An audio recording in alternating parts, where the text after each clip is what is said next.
জয় গুরুদেব, জয় বামদেব, জয় তারামা। অমৃত কথা চ্যানেলের পক্ষ থেকে সকল শ্রোতাদের জানাই আমার ভক্তিপূর্ণ প্রণাম। যদি সম্ভব হয় অমৃত কথা চ্যানেলটিকে সাবস্ক্রাইব করে এগিয়ে নিয়ে যাবেন, এটাই আমাদের প্রার্থনা। জয় তারা, জয় বাম। নমস্কার। আজ আমি ভগবান শিব ও মাতা সতী বিবাহ সম্বন্ধে আপনাদের কাছে বলবো। সতীর বিরহে শঙ্করের অত্যন্ত মন খারাপ হয়েছিল। তিনি দিন রাত সতীর ধ্যান করতেন এবং তার কথাই আলোচনা করতেন।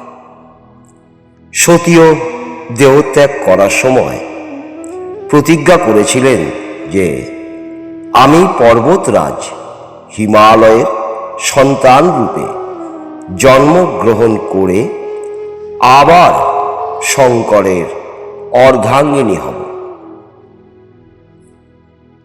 জগদম্বার প্রতিজ্ঞার কোনো অন্যথা কি হতে পারে? তিনি ঠিক সময় হিমালয় পত্নী মেনকার গর্ভে এলেন এবং যথাসময় প্রকটিত হলেন। পর্বতরাজের কন্যা বলে তার নাম হল পার্বতী।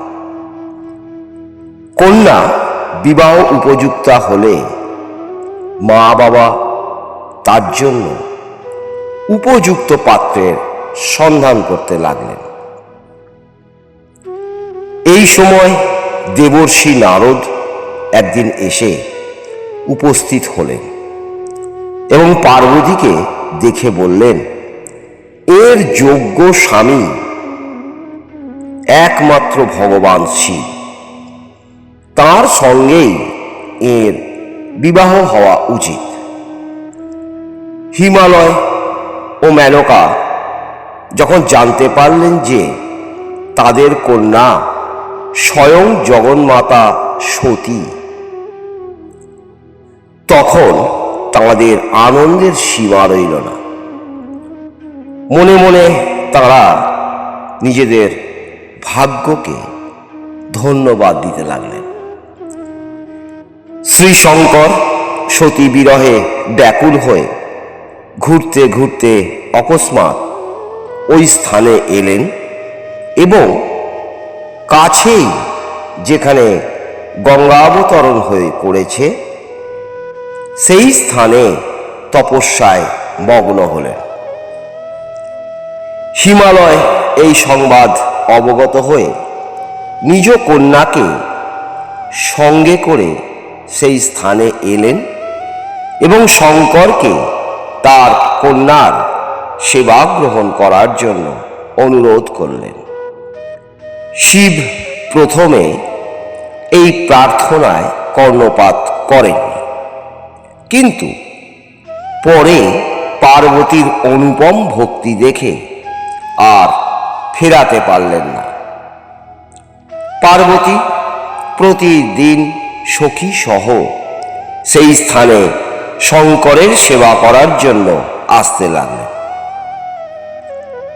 তিনি তার আবাসস্থল পরিষ্কার করতেন এবং শঙ্করের যাতে কোনো প্রকার অসুবিধা না হয় সেদিকে সজাগ দৃষ্টি রাখতেন। তিনি প্রতিদিন শঙ্করকে ষোড়শোপচারে পূজা করতেন এবং তার পাদোদক পান করতেন। এইভাবে পার্বতী দীর্ঘকাল ধরে লোকশঙ্কর ভগবান শঙ্করের সেবা করতে লাগলেন। কিন্তু পার্বতীর মতো ত্রিভুবন সুন্দরী যুবতী কন্যার সেবা একান্তভাবে গ্রহণ করেও শিবের মনে কোনো বিকার দেখা গেল না। তিনি সর্বদা আত্মারাম সমাধিতেই নিশ্চল থাকতেন। এদিকে তারক নামে এক অসুর দেবতাদের অত্যন্ত উত্তপ্ত করতে লাগল। দেবতারা জেনেছিলেন যে শিবের পুত্রের হাতেই এই অসুর নিধন হবে, তাই তারা শিব পার্বতীর বিবাহ সম্পাদন করার জন্য ব্যস্ত হলেন। তারা শিবকে পার্বতীর প্রতি অনুরক্ত করার জন্য কামদেবকে বুঝিয়ে পড়িয়ে শিবের কাছে পাঠালেন। কিন্তু কামদেবের পুষ্পধনুর সরাগ হাতেও শিবের ভাব ভঙ্গ হল না, বরং শিবের ক্রোধাগ্নিতে কামদেব ভস্ম হয়ে গেলেন। শঙ্কর এই স্থান অধিককাল তপশ্চর্যার অনুকূল নয় মনে করে কৈলাসের দিকে যাত্রা করলেন। শঙ্করের সেবা করা থেকে বঞ্চিত হয়ে পার্বতী অত্যন্ত দুঃখিত হলেন, কিন্তু নিরাশ না হয়ে তিনি তপস্যার দ্বারা শঙ্করের মন জয় করার সিদ্ধান্ত নিলেন। তার মা তাকে কোমলাঙ্গী ও কৃচ্ছ সাধনের অযোগ্য মনে করে তাকে নিরস্ত করার অনেক চেষ্টা করলেন। এই জন্যই তিনি উমা নামে প্রসিদ্ধ। কিন্তু পার্বতী তার সিদ্ধান্ত থেকে এতটুকু বিচলিত হলেন না। তিনি তপস্যার জন্য গৃহ হতে নিষ্ক্রান্ত হয়ে যে স্থানে শিব তপস্যা করছিলেন তারই শিখরে তপস্যায় মগ্ন হলেন।